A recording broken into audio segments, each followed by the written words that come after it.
The New Orleans Breakers have officially clinched a playoff berth in the 2023 USFL season. For the second straight year in the modern USFL, the Breakers have made the playoffs, and for the second straight year, they make it as the second seed in the South. The Breakers honestly had a very roller coaster year. You thought the Showboats was weird, the Breakers was just as weird, if not weirder. Essentially, the team ended up going to Week 10 in a game where it was winning in, losing, potentially out, and they beat them. They beat them 17-10 in the Gamblers video. Talked about how the Gamblers really beat them overall in the stats, but MBT had a really solid game, 115 passer rating, 7 yards per attempt, 74 completion percentage, and it was the big reason they won. This team was really weird. They started off the season 4-0, having beaten the Stallions, having beaten the Gamblers during that stretch, beat the Generals back when they looked pretty good, and then ended up losing 3 straight to fall to 4-3 after losing to the Stallions, and then ended up going back on a winning streak to end up finishing second in the division. This second winning streak was a huge deal, as essentially if they didn't have that, the Showboats could have definitely been able to sneak into playoffs.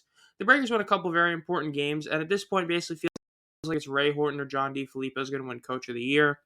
And if DeFilippo gets it over Horton, I'm not too opposed to that because of the fact that he did get some resilience back from his team after the 3-game skid. And the Breakers really do look poised to be the first team to potentially knock off the Stallions into modern USFL playoffs. Now, in terms of how this team really got here, look, their stats are insane. They're number 1 in points allowed.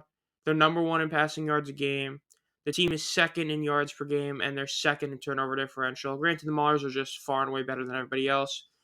But they have 2 guys who lead the league in a yardage stat in MBT in passing yards and West Hills in rushing yards. Sage Surratt was up there for receiving yards and ended up finishing like top 3, and then Matt Conklin was up there in kicking points.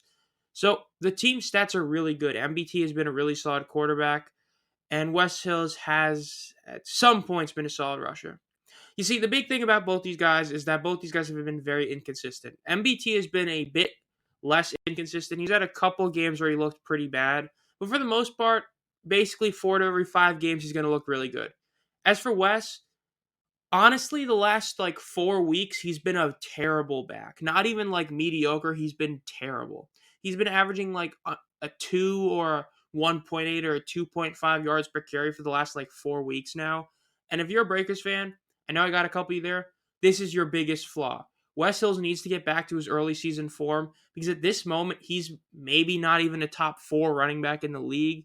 Maybe he's 4th, but he's at the moment not as good as Victor. He's not as good as Thompson, and maybe there's 1 or 2 other guys you could say that's better than him. So overall, you got to hope that Wes ends up getting back to that early season form. If he does and MBT continues to play well, you guys could beat the Stallions. But we'll have to see and wait and see for that to happen. That game is going to be a really good game. We'll see. So, Breakers, congratulations on clinching the playoffs for the second straight year. Congratulations. Yeah. New Orleans Breakers.